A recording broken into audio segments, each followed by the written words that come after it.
But we begin with some terrifying weather in the south. At least 14 tornadoes were reported along the Gulf Coast yesterday. One of them east of Houston caused extensive damage. Remarkably, no one was killed. Janet Shamlian is on the ground in Deer Park, Texas. Janet, good morning. Nate, good morning to you. We were on the ground here just after the storm. People telling us that seeing the amount of structural damage there is, they are surprised and grateful that no one was seriously hurt. But this morning, much of this community remains in the dark, and there's a lot of work ahead. A tornado tearing across Orange, Texas. This couple make a run for it from their trailer, grabbing their dogs and diving into a ditch. They're okay, later saying they're thankful to be alive.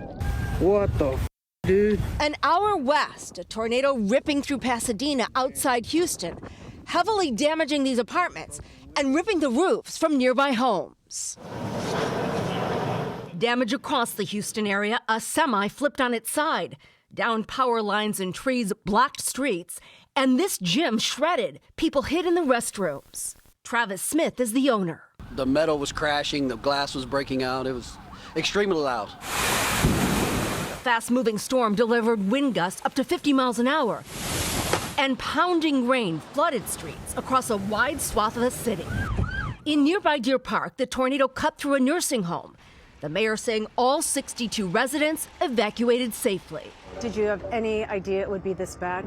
Not even close. Edward Salazar owns this heavily damaged shopping center and told me he knew there were people inside at the time. What was your first thought when you drove up and saw this? I was worried about the employees, especially Little Caesars, when I saw what's happened to theirs. But everyone was okay? Thank God they all climbed inside of the walk-in freezer and hid.